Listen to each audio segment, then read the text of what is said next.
Okay, Coach, I saw you here today, and I was wondering if you bumped your head maybe that there's a district close to you guys. Am I wrong? No, you're right. But, being a high school coach and trying to find weekends where I can actually bring my son and coach him and not have to worry about, my wife bringing him up here, trying to find a coach. This happened to be one of the ones. So we white-knuckle drove it up here in the snow, and everything turned out all right. You and Sassby. Sassby came up in the same storm, he told me. Yeah, he stopped in Lima, though. So oh, my God. Maybe not as tough as I thought he was. Crazy, man. Okay, so you come up here, and obviously, there's 8 districts offered, but, right. The logistics of being a high school coach, and I'm talking to Mike Madden about balance. I don't know how you guys do this, man. Yeah, it's tough. I mean, every night, I work with our youth. And with my son being in it, I'm going to do it.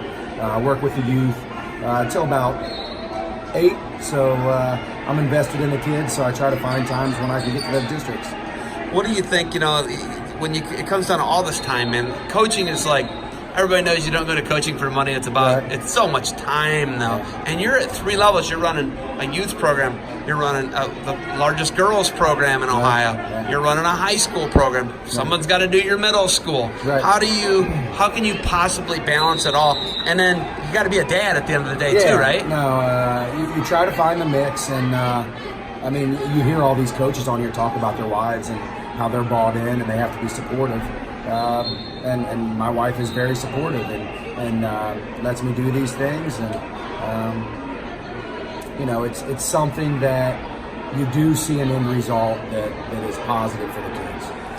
I just got to put this out there. You guys beat Genoa the last 2 years at the Medina, right? Yeah. They cleaned house here last night, had 6 chances at Perrysburg, right?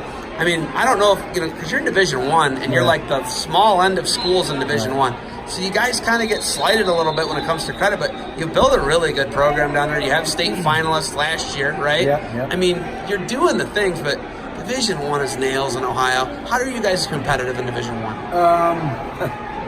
It's working with the kids from youth up. But I think there are some, an unequal playing field, I guess I should say, in terms of OHSA and the way they handle things. But you have to play the cards that are dealt you, and we're D1, so we battle with them all. And you see our kids beat state-ranked guys. Clay was just down at the Fairfield Invitational that we ran it one night on Friday night, and we had a bunch of guys take out a bunch of their guys that are state-ranked. So, we're performing. It's tough. Yeah. You look at LaSalle, like we're saying, it's real easy for teams to get good quick. Let's look at the best example. Blair Academy, Bergen Catholic, the Ferrari brothers are leaving, and I understand that's a different state association. And we're going from prep to New Jersey State Association, but it's getting wild. You're a big community guy. You're big into the community. Why are you so big into the community? Why are you such a big believer in community wrestling compared to All-Stars? I am just a huge believer in what wrestling is truly supposed to be. And I heard someone say it the other day, if my kid doesn't make state finals, then I consider his career a failure. And I said, we have kids that wrestle in our program for 4 years that don't wrestle varsity, and I consider their career a success. So there are a lot of positives that our sport has to offer that people just ignore.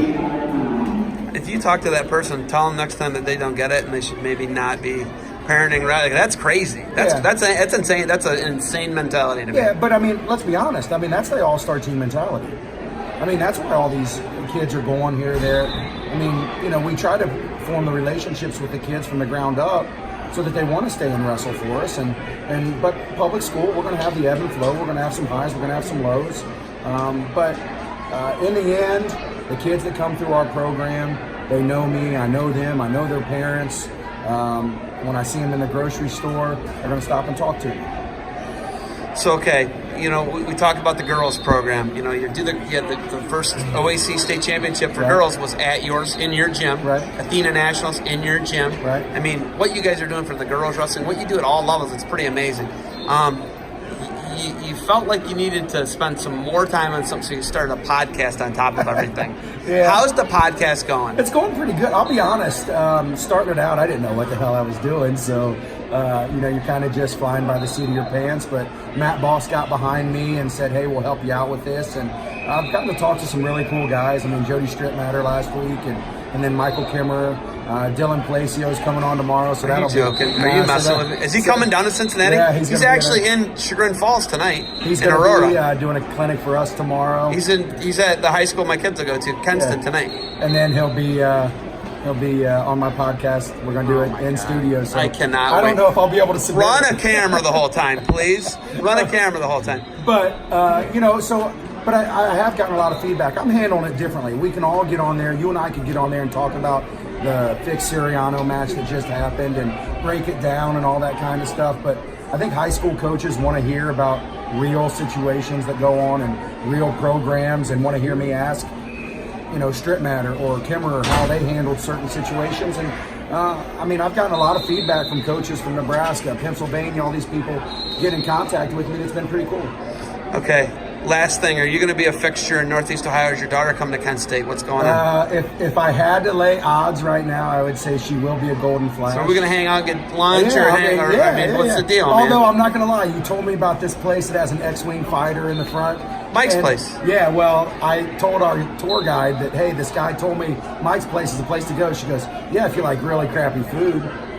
I'm glad you brought that up. Oh, and you're a full-time teacher on top of it. I am a full-time teacher on top of that. You might trip on teach your AP statistics. You might trip on your cape a lot, man. You got a lot going on. I got a senior, fifth grader, a fourth grader, and a kindergartner. So I'm getting tired listening to you. All right, thanks for the time. Safe travels back. You got anything else for me? No, we're good.